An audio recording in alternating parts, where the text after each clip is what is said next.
Welcome back to Mara and Jake Magical Storytime podcast. My name is Dawn, and I am the guardian of the magical cave. Today I have the honor of telling you a very special tale, one filled with love, kindness, and the quiet magic of Easter. And yes, it all begins with an egg, a very magical egg that now rests safely in the glowing heart of the magical cave, surrounded by the ancient treasures of our world. But long ago, that egg was part of a story that changed everything. Our story begins on the magical train. It was chugging softly along its golden tracks, weaving through the blossoming trees of the enchanted forest. Inside, our dear friend Bella, the curious bunny with the softest ears and the brightest eyes, sat beside her dear little friend Pip, the baby Cuddle bear from the town of Honey. It was Easter weekend, and Bella was taking Pip to meet her grandparents, Granny and Grandpa Thistle, two of the wisest, most magical bunnies in the land.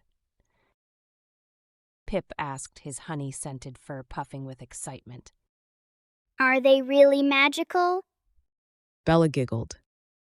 Of course, but not the kind of magic with sparkles. Their magic lives in stories and in love. When they arrived in Enchantment Land, Granny and Grandfather Thistle were waiting near a flowering arch of moon petals and spring lilies. "Welcome, Bella, my little blossom," said Granny Thistle. She pulled Bella into a soft embrace, and then she asked, "Who might this little one be?" Bella happily replied, This is my cuddle bear friend named Pip from the town of Honey. Grandpa Thistle turned to Pip and said, "Hello, little one." He then offered Pip a caramel-dusted bunny bite cookie. When they made it to Thistle House, the warmth, sweet scents, and pastel-colored lanterns were aglow.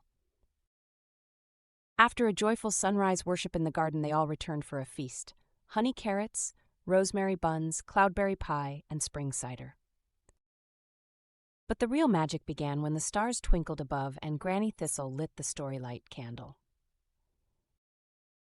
Granny Thistle opened a velvet pouch and pulled out a tiny golden egg charm. "This," she said, "is a symbol of the first magical Easter." There was a time when the world fell into a sorrowful stillness.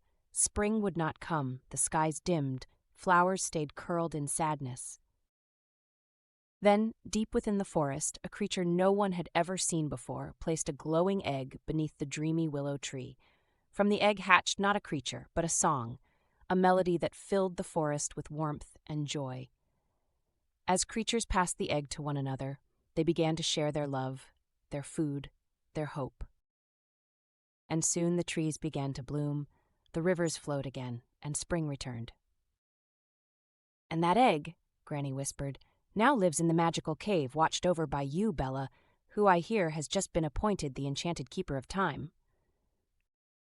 Yes, and I am honored that I was chosen. Granny Thistle beamed and said, "Yes, and Grandpa Thistle and I are so proud of you." "Now let's get back to my story," Granny Thistle said cheerfully. "I'm almost done." We must always remember that the true meaning of Easter is not in what we receive, but in what we share. Pip's eyes shimmered with wonder. So, the egg didn't hatch a bunny or a bird. It hatched love? Grandpa Thistle smiled and said, "Exactly. Easter is the time we choose to begin again, with open hearts and gifts that don't always come in baskets." Bella smiled at her grandparents and then hugged Pip. Together they promised to carry the story of the magic egg wherever they went, reminding others that hope and kindness are the greatest gifts of all. And so, dear listeners, Easter came not just with chocolate and colorful eggs, but with a deeper magic, one that lives in giving, in forgiving, and in remembering that the smallest kindness can awaken the world.